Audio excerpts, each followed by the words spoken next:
Ils passent trop de temps à se concentrer seulement sur les études. Pourtant, en parallèle, ils peuvent gagner de l'argent tout en étudiant. Bienvenue les amis dans cette nouvelle vidéo. Alors aujourd'hui, j'ai le privilège de recevoir un de mes amis, de nom Zulkifli, dont je vais laisser le temps de se présenter, qui va nous parler d'une petite activité rentable qu'il exerce ici en Turquie depuis qu'il est étudiant. Bienvenue mon frère.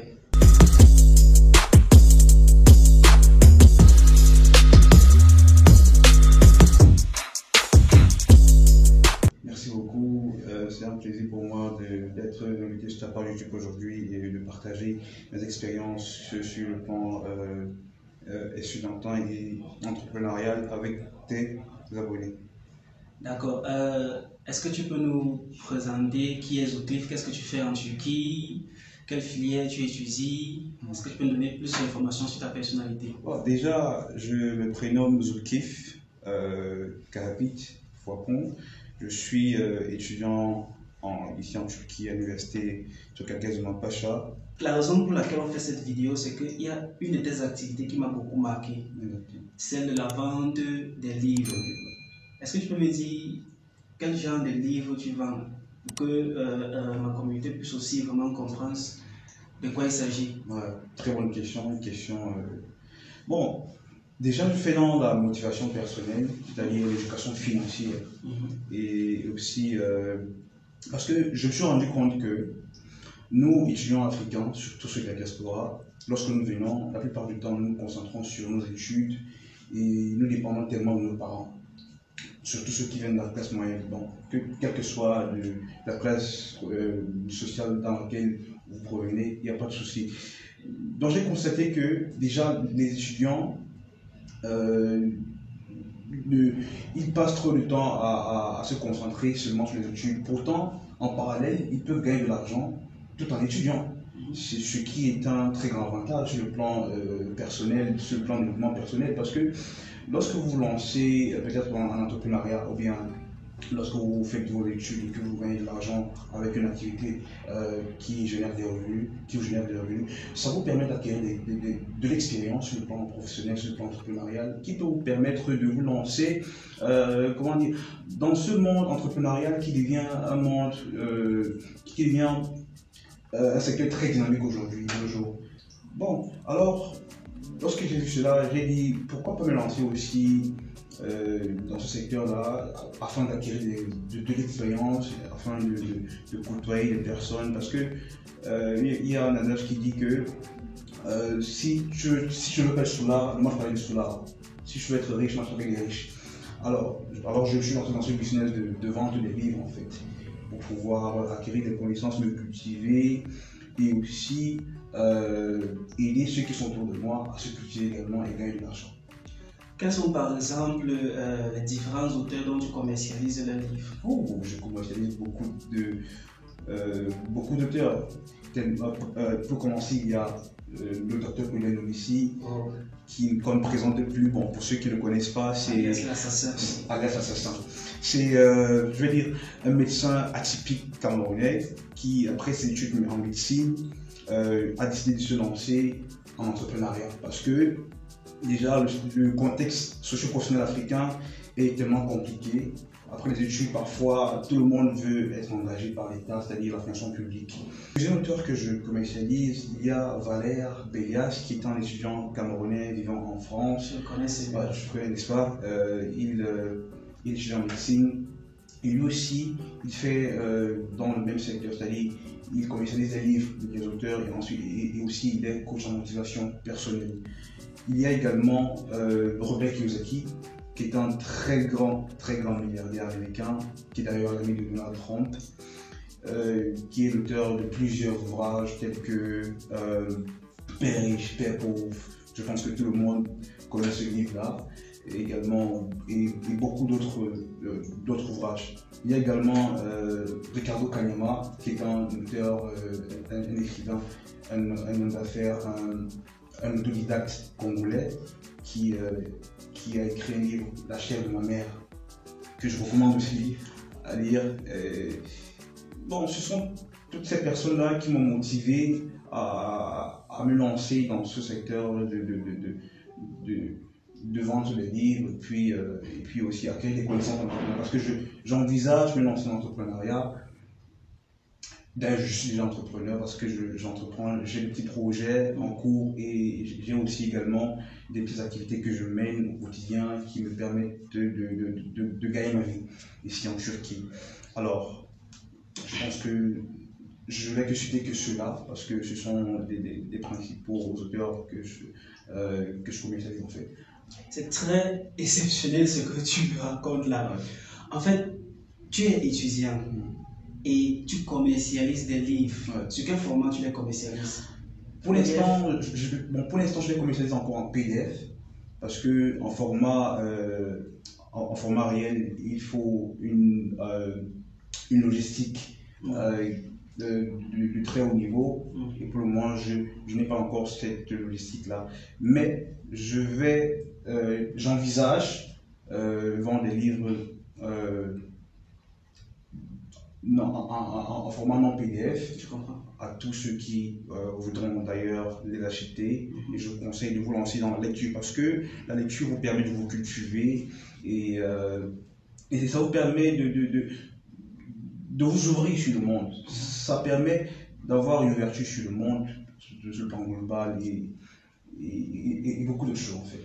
Quelles sont tes stratégies de vente? Est-ce que tu as besoin, par exemple, en une journée, est-ce que tu as besoin d'appeler des gens pour dire que j'ai tel livre, j'ai tel livre? Quelle stratégie toi tu utilises vraiment pour commercialiser ces livres? En tant qu'étudiant, vraiment, c'est exceptionnel. Exactement. Pour un début, j'ai commencé par contacter ceux qui étaient autour de moi et je leur demandais de faire la publicité aussi, c'est-à-dire d'informer leur entourage, leurs contacts, qu'il y a des livres qui sont très intéressants, qui permettent de cultiver.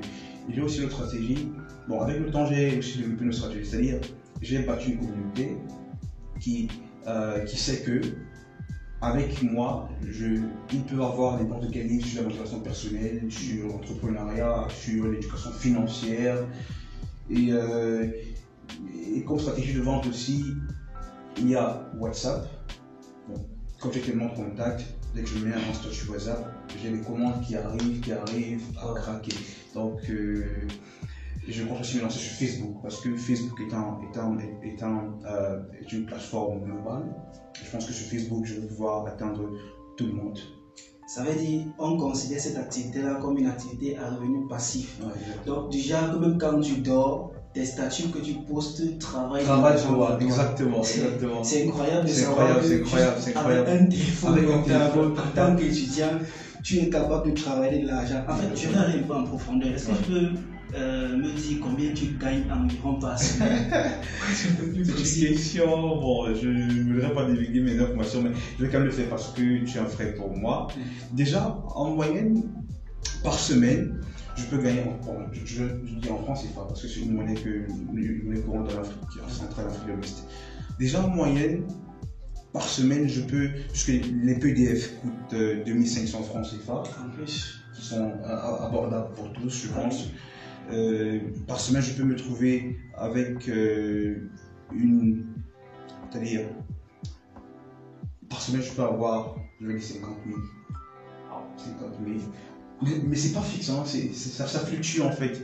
Ça fluctue parce qu'il y a des moments où je vends très moins, il y a des moments où je vends beaucoup de livres. Bon, tu vois, c'est un peu ça. Les amis, vous avez compris la somme qu'il a dit, 50 000 francs CFA, c'est exceptionnel. Un bon vendeur, c'est un bon consommateur. Donc, dans les livres que tu vends, je suppose que tu les consommes. Exactement. Quelles sont les leçons que tu tires de ces différents livres-là? Les leçons que je tire. Prenons par exemple le cas de celui de Valère que tu as mentionné. Exactement. Quelle est la leçon que tu as tirée ou que tu tires de ces livres? La leçon que je tire du livre de Un pied à l'école, un pied dans le business que je recommande à nos abonnés de s'en procurer, c'est un livre très enrichissant, un livre qui parle d'entrepreneuriat jeune, un livre qui encourage les jeunes étudiants surtout à se lancer dans l'entrepreneuriat parce que nous sommes dans un monde où le monde est devenu très compliqué de nos jours parce qu'il n'y a plus assez d'emplois. c'est-à-dire les entreprises, même les gouvernements, ils sont en train de tout robotiser, c'est-à-dire tout devient robot. Et automatiquement, les emplois sur le marché de l'emploi sont en train de baisser. Et du coup, pour cela, pour ne pas être victime de ce système-là, d'après les études, il n'y a pas d'emploi, vous mettez à accuser le gouvernement, à lancer des pierres sur les autres, vaut mieux se lancer en entrepreneuriat. Donc c'est la leçon principale que je dis de ce livre, parce que Valère encourage les jeunes à se lancer en entrepreneuriat au moment où ils sont encore jeunes, parce que plus tard, ça sera trop tard. Donc vous devez commencer tant jeune et prospérer. Je pense à une citation dans le livre de Un pied à l'école, la business de Valère Bélias. Il dit ceci: se lancer en entrepreneuriat étant jeune te permet d'avoir une ouverture sur le monde. C'est-à-dire quoi? Autour de toi, tu dois avoir un cerveau orienté solution et non un cerveau orienté problème. Lorsque tu as un cerveau orienté problème, ton cerveau est en veille et du coup ça manque de solution. Donc, ce qui veut dire, tout problème dans une société égale solution, égale opportunité d'affaires. Quel que soit l'endroit dans lequel vous vous trouvez, je ne sais pas, que vous soyez au Cameroun, au Congo, en France, en Belgique, en Turquie, si il n'y a pas d'opportunité d'avoir des revenus constants, en tant qu'étudiant, qui est souvent difficile d'ailleurs, même en Angleterre, c'est souvent difficile pour les étudiants de vivre, il faut vous poser la question: comment est-ce que je peux gagner de l'argent en étant étudiant, en étant autonome? Parce que cela vous permet d'appréhender la vie difficile telle qu'elle est devenue de nos jours. C'est-à-dire afin de pouvoir ne pas toujours se plaindre, de ne pas assez d'argent, je n'ai pas assez de ceci, mes parents n'envoient pas d'argent. Je pense que c'est ça. Lui, il n'est pas obligé d'aller toquer à la porte de certaines entreprises pour trouver un job étudiant ici en Turquie, ce qui est même parfois difficile. Mais juste avec son téléphone portable, il a juste besoin d'une connexion internet et c'est tout. Il se fait en moyenne 50 000 francs par semaine. C'est très exceptionnel. En fait, est-ce que tu peux donner 3 auteurs en ta possession comme ça? Juste en description de cette vidéo, je vais mettre ton contact, ta boîte email, en fait comment te contacter quoi. Comme ça, ceux qui regardent cette vidéo pourront directement entrer en contact avec toi pour obtenir ces livres-là de façon très facile, parce que la majorité de ces grands livres-là, généralement, pour obtenir cela en PDF, c'est presque impossible. Le docteur Claudien Nobisky, qui est l'auteur du livre Un jeune entrepreneur africain, que je recommande beaucoup à ceux qui écoutent de s'en procurer afin d'acquérir des connaissances en entrepreneuriat. Et également, il y a Valère Bélias, Valère Bélias, autant pour moi, qui est l'auteur de l'ouvrage Un pied à l'école, un pied dans le business, qui encourage les étudiants à se lancer en entrepreneuriat étant jeunes. Également, il y a Ricardo Kayoma, qui est l'auteur de l'ouvrage La chair de ma mère, qui est un ouvrage aussi que je recommande à tous ceux qui nous écoutent de s'en procurer. Ces 3 auteurs sont, sont les success stories qu'il faut prendre comme modèle en tant que jeune afin de pouvoir sortir de la dépendance financière. Je vous encourage à beaucoup lire, les amis, à beaucoup lire. La lecture est très très importante parce que c'est dans la lecture que vous réussissez à développer votre personnalité. Vraiment merci pour cette occasion que tu m'as donnée et que tu as donné aussi à mes abonnés de pouvoir partager ton expérience ici en Turquie en tant qu'étudiant, de nous faire savoir que tu es capable, oh mon Dieu, de faire en moyenne 50 000 francs la semaine. Donc, pour un mot de fin, qu'est-ce que tu peux dire à mes abonnés comme encouragement pour ceux qui sont, même pas seulement ici en Turquie, qui étudient peut-être en Allemagne, au Canada, en fait, et pas le monde entier? Qu'est-ce que tu peux donner comme petit conseil? Le mot que je peux donner à tous ceux qui nous écoutent, c'est que, quel que soit l'endroit où vous vous trouvez dans le monde entier, ne vous plaignez jamais et toujours un cerveau orienté solution. Si vous avez un problème financier, essayez de vous poser la question: comment est-ce que je peux faire pour gagner de l'argent? Et non, et arrêtez de pleurer. Je pense que c'est la solution pour toute personne qui voudrait ne plus dépendre de quelqu'un ou bien de quelque chose financièrement. Alors si vous avez aimé cette vidéo, abonnez-vous, partagez, posez vos questions en commentaire. Et aussi dans la barre de description, en fait, je vais mettre son contact, son numéro WhatsApp, sa boîte email. Vous pourriez passer par ces différents moyens de communication pour entrer en contact avec lui.